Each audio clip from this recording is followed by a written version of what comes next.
So, the way I've always succeeded is like, how do I put the power in the hands of everyone? And so I think when you look at the top tier, most successful companies in general, and if you ask them, what makes you succeed so well, a lot of them will say it's our people, right?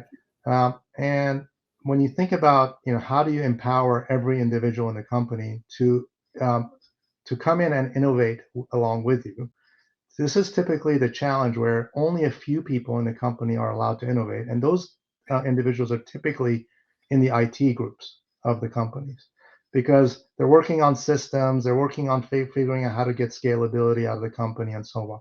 Sure, the CEO and so on, the leadership team typically sets up strategy and long-term vision of the company, but the executional aspects to innovate special processes, how do you go differently about approaching for how you become more efficient, typically is done by only a few folks. So, the way I've always succeeded is like, how do I put the power in the hands of everyone?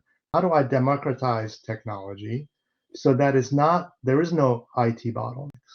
And if you can do that, I think it'll help you succeed with innovation, being very, very, very innovative, because now you no longer have, these walls driven, and you can involve everyone.